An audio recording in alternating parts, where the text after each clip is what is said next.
நமஸ்காரம். மகாபாரதத்தில் சாந்தி பருவத்தில் மோட்ச தர்மத்தை சேவித்துக் கொண்டிருக்கின்றோம். ஜனகர் ஆசையை விடுவதே சுககாரணம் என்பதை மாண்டவியருக்கு சொல்லியதுதான் இந்த அத்தியாயத்தில் சேவிக்கின்றோம். யுதிஷ்டிரர் பாவ புத்தி உடையவர்களும் குரூரர்களுமான எங்களால் தனத்திற்காக பிராத்தாக்களும் தந்தைகளும் பேரர்களும் ஞாதிகளும் மித்திரர்களும் புத்திரர்களும் கொல்லப்பட்டார்கள். பிதாமகரே, பீஷ்மாச்சாரியரே, பொருள் விஷயத்தால் உண்டான அந்த அவாவை எப்படி நான் நிவர்த்தி செய்வேன்? அவாவினால் நாங்கள் பாவங்களை செய்யும்படி தூண்டப்பட்டோம் என்று சொல்ல பீஷ்மர் அதற்கு பதில் சொல்ல ஆரம்பித்தார்.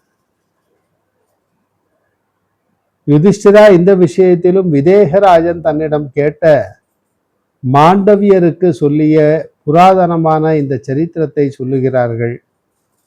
விதேகராஜன் மிகவும் சுகமாக ஜீவிக்கின்றேன், எனக்கு ஒன்றிலும் பற்றுதல் இல்லை, ஆகையினால் மிதிலை எரிந்தாலும் என்னுடைய ஒன்றும் எரிக்கப்படவில்லை, ஞானிகளுக்கு நிறைந்த பொருட்களும் அதிகமான துக்கம் அல்லவா, குறைவான பொருட்களும் கூட அறிவீனர்களை எப்பொழுதும் மயக்குகின்றன, இந்த உலகத்தில் காமத்தால் உண்டாகும் சுகமும் தேவலோகத்தில் உள்ள மகத்தான சுகமும் அவாவின் நாசத்தில் உண்டான அந்த சுகத்தினுடைய 16 ஒரு பாகத்தை அடைய யோகியமாவது இல்லை. பசுவானது காலத்தில் விருத்தி அடையும் பொழுது அதன் கொம்பானது விருத்தி அடைவது போல தனம் விருத்தி அடையும் பொழுது அவாவும் விருத்தி அடைகிறது. என்னுடையது என்று அபிமானிக்கப்பட்ட சிறிய பொருளும் நசிக்கும் பொழுது பெரிய வருத்தத்தை உண்டு பண்ணுகிறது. விஷயங்களில் பற்று வைக்க கூடாது, விஷயங்களில் உண்டான பற்றுதலானது துக்கம் அல்லவா, அர்த்தத்தை அடைந்தால் தர்மத்தை அனுஷ்டிக்க வேண்டும், கர்மங்களை விலக்க வேண்டும். வித்வானானவன் எல்லா பிராணிகளிடத்திலும் தன்னிடத்தில் இருப்பது போல இருக்க வேண்டும். பரிசுத்தமான மனமுள்ளவனும் கிருத்தார்த்தனுமான வித்வான் எல்லாவற்றையும் தானாகவே விடுகின்றான். ஆகையினால் மெய் பொய்களையும் சுக துக்கங்களையும் அன்பின்மைகளையும் பயமின்மைகளையும் தள்ளிவிட்டு மனோவியாதியற்று சாந்தராக கடவீர். அறிவில்லாதவர்களால் விளக்க முடியாததும் உடையவன் ஜீரண தசையை அடைந்தாலும் தான் ஜீரண தசை அடையாததும் மரண பரியந்தம் உள்ள ரோகமுமான ஆசையை விட்டவனுக்கே சுகம். சந்திரன் போல சுத்தனும் குற்றமற்றவனுமான தர்மாத்மாவானவன் தன்னுடைய ஆச்சாரத்தை பார்த்து கொண்டு இம்மையிலும் மறுமையிலும் கீர்த்தியையும் சுகத்தையும் அடைகின்றான் என்றார். மாண்டவியர் என்கிற பிராமணர் இவ்வாறு அரசனுடைய அந்த வார்த்தையை கேட்டு பிரீத்தி உடையவரானார். அந்த பேச்சை கொண்டாடி மோட்சத்தையும் அடைந்தார் என்று சொல்லி பீஷ்மாச்சாரியர் இந்த அத்தியாயத்தை பூர்த்தி செய்கிறார். அடுத்த அத்தியாயத்தில் காலம் விரைந்து செல்லுதலால் நற்கதிக்குரியதை உடனே செய்ய வேண்டும் என்பதை பற்றி ஒரு தந்தைக்கும் தனையனுக்கும் நடந்த சம்பாஷணையை குறித்து தான் சேவிக்கின்றோம். அடுத்ததாக யுதிஷ்டிரர் பீஷ்மாச்சாரியரை பார்த்து, காலமானது சகல பிராணிகளுக்கும் பயத்தை கொடுத்து கொண்டு செல்லும் பொழுது என்ன ஸ்ரேயஸ் அடையப்படும், அதனை எனக்கு சொல்லும் என்று கேட்க பீஷ்மர் சொல்ல தொடங்கினார். யுதிஷ்டிரா, இந்த விஷயத்திலும் ஒரு பிதாவுக்கும் புத்திரனுக்கும் நடந்த சம்ஹாதமான பழைய இந்த இதிகாசத்தை உதாகரிக்கிறார்கள், அதனை அறிய கடவாய். வேத அத்தியனத்தில் மிக பற்றுதல் உள்ள ஒரு பிராமணனுக்கு மேதாவி என்ற பெயருடைய மேதாவியான புத்திரன் ஒருவன் இருந்தான்.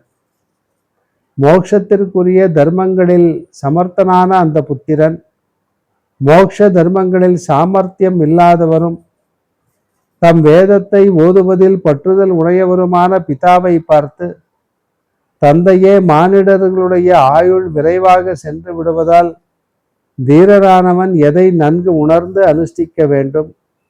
நான் செய்ய வேண்டியதும் உள்ளபடி பயனை அளிப்பதுமான தர்மத்தை எனக்கு முறையாக சொல்லும் என்று கேட்க, பிதா, மகனே, பிரம்மச்சரிய விரதங்களிலிருந்து வேதங்களை அத்தியனம் செய்து பிறகு பித்ருக்களை பரிசுத்தம் செய்ய வேண்டி புத்திரர்களை உண்டு பண்ண வேண்டும். அக்னிகளை ஆதனம் செய்து விதிப்படி யக்னங்களை அனுஷ்டித்து பிறகு வனத்தை அடைந்து முனியாவதற்கு விரும்ப வேண்டும் என்று சொன்னார். அதற்கு புத்திரன், இவ்வாறு உலகமானது அடிக்கப்பட்டும் எங்கும் சூழப்பட்டும் பழுதுபடாமல் சென்று கொண்டும் இருக்க நீர் என்ன தீரர் போல பேசுகிறீரே என்று சொன்னான். அதற்கு பிதா, உலகம் எப்படி அடிக்கப்பட்டிருக்கிறது, எதனால் சூழப்பட்டிருக்கிறது, இந்த உலகில் பழுதற்றவைகளாக எவைகள் விழுகின்றன, என்ன என்னை பயப்படுத்துகிறாய் என்று கேட்க, புத்திரன், உலகம் மிருத்யுவினால் அடிக்கப்பட்டிருக்கிறது, மூப்பினாலே சூழப்பட்டிருக்கிறது, ராப்பகல்கள் சென்று கொண்டிருக்கின்றன, இவற்றை ஏன் அறிவதில்லை? மிருத்யுவானவன் நிற்க மாட்டான் என்று அறியேல் நானே ஞானத்தால் காப்பாற்றிக் கொள்ளாமல் எவ்வாறு காத்திருப்பேன்? ஒவ்வொரு இரவும் சென்று ஆயுள் மிகவும் குறைந்து கொண்டு வருவதால் ஆழமில்லாத ஜலத்தில் இருக்கும் மத்ஸ்யம் போல யார் சுகத்தை அடைவான்? எந்த முதல் இரவிலே கர்ப்பம் மாதாவை அடைகிறதோ அந்த ஒரு ராத்திரி தூங்கிவிட்டு பிறகு மரணத்திற்கு வழிபடுகிறது. வேறு விஷயத்தில் மனத்தை செலுத்தி கொண்டு புஷ்பங்களை தேடுகிறவன் போல் இருக்கிற மனிதனை விருப்பங்கள் நிறைவேறும் முன்பே மிருத்யு அடைகின்றான். நாளை செய்ய வேண்டியதை இன்றே செய்ய வேண்டும், மாலையில் செய்ய வேண்டியதை காலையிலே செய்ய வேண்டும். இவனுடைய காரியம் செய்யப்பட்டதையாவது செய்யப்படாததையாவது மிருத்யு எதிர்பார்க்க மாட்டான். ஆகையால் ஸ்ரேயஸை கொடுக்கக்கூடியதை இப்பொழுதே செய்ய கடவீர். உம்மை மகத்தான காலமானது கடந்து போக வேண்டாம். யாருக்கு இன்ன சமயம் மரண காலம் வரப்போகிறது யார் அறிவார்? காரியங்கள் செய்யப்படாமல் இருக்கையிலேயே மிருத்யு இழுக்கின்றான். எவ்வனம் உள்ள போதே தர்மசீலனாக வேண்டும். உயிர் வாழ்தல் நிமித்தம் இல்லாததாய் இருக்கிறது. தர்மமானது செய்யப்பட்டால் இகத்திலும் பரத்திலும் அழிவில்லாத இன்பமே உண்டாகும். மோகத்தால் மிக வியாபிக்கப்பட்டவன் அல்லவா மனைவி மக்கள் விஷயத்தில் முயற்சி செய்து செய்யக்கூடியதையோ செய்யக்கூடாததையோ செய்து இவர்களுக்கு பிரீத்தியை கொடுப்பான். புத்திரர்களையும் பசுக்களையும் உடையவனும் அதிகமாக விஷயத்தில் அழுந்தினவனுமான அந்த மனிதனை மிருத்யுவானவன் தூங்குகின்ற புலியை பெரிய வெள்ளம் போல எடுத்து கொண்டு போகிறார். காமங்களில் சிறியதும் திருப்தி அடையாமல் அவற்றை சேகரிக்கின்ற பொழுதே இவனை மிருத்யுவானவன் பெண் சென்னாய் செம்மறியாட்டை பிடிப்பது போல பிடித்து கொண்டு போகின்றான். இந்த காரியம் செய்யப்பட்டு விட்டது, இது செய்யப்பட வேண்டியதாய் இருக்கிறது, மற்றொன்று செய்யப்பட்டதும் செய்யப்படாததுமாய் இருக்கிறது என்ற ஆசை உள்ளவனை மிருத்யுவானவன் எடுத்துக்கொண்டு போய்விடுகிறான். செய்ய வேண்டியவைகள் நடந்து கொண்டிருக்கையில் செய்யப்பட்ட காரியங்களின் பயனை அடையாதவனும் நிலம், கடை, வீடு இவைகளில் பற்றுதல் உள்ளவருமாய் இருப்பவனை மிருத்யு எடுத்துக்கொண்டு போய்விடுகின்றான்.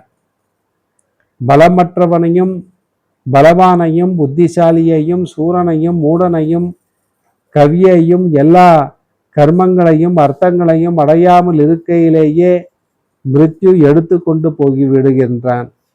மரணமும் கிழத்தனமும் வியாதியும் அநேக வித காரணங்களும் உள்ள துக்கமும் மனிதர்களால் நன்கு விளக்க முடியாமல் இருக்க ஏன் கவலையற்றவர் போல் இருக்கிறீர்?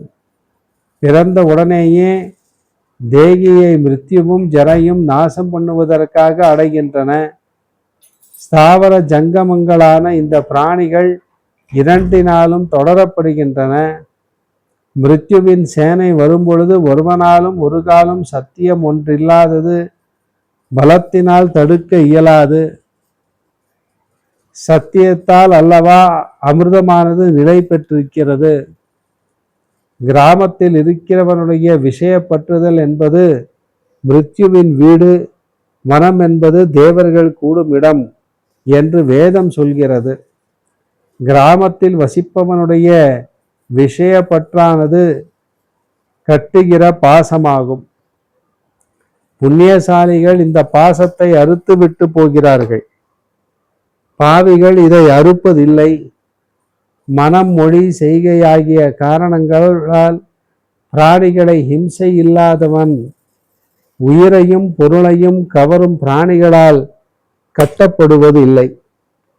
ஆகையால் சத்தியமான விரதமும் ஆச்சாரம் உள்ளவனும் சத்தியமான விரதத்தையுமே முக்கியமாக கொண்டவனும் சத்தியத்தில் விருப்பம் உள்ளவனும் எல்லா பிராணிகளிடத்திலும் சமமானவனும் மன அடக்கமுள்ளவனுமாகி சத்தியத்தினாலேயே மிருத்யுவை ஜெயிக்க வேண்டும். அமிர்தம், மிருத்யு இரண்டும் தேகத்திலேயே ஸ்தாபிக்கப்பட்டிருக்கின்றன. மோகத்தினால் மிருத்யு அடையப்படுகிறது, சத்தியத்தினால் அமிர்தம் அடையப்படுகிறது. அப்படிப்பட்ட நான் கொல்லாமையை விரும்புகிறவனும் காம குரோதங்களை விலக்கினவனுமாகி சத்தியத்தை கைப்பற்றி சுகமாக சேமத்துடன் மிருத்யு இல்லாதவன் போல மிருத்யுவை விலக்கப் போகின்றேன்.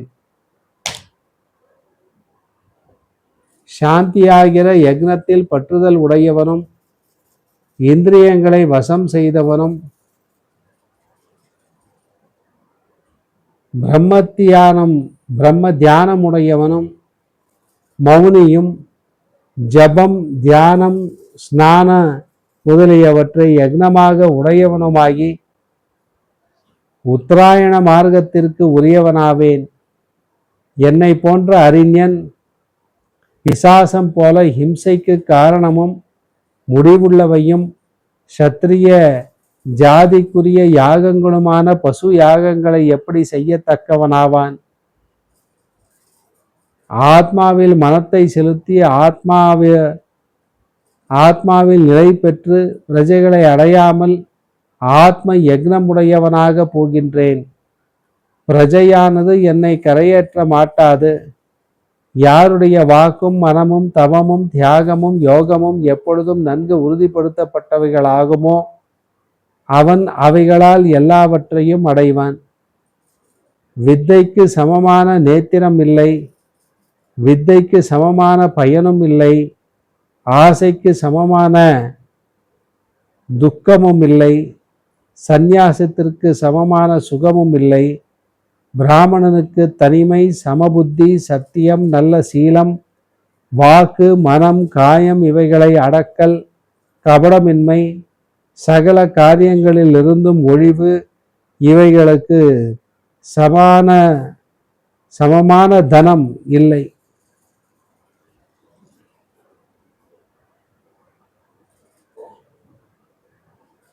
மரிக்கப் போகின்ற உமக்கு தனங்களாலே என்ன பயன்? உறவினர்களாலே என்ன பயன்? மனைவியினாலே தான் என்ன பயன்?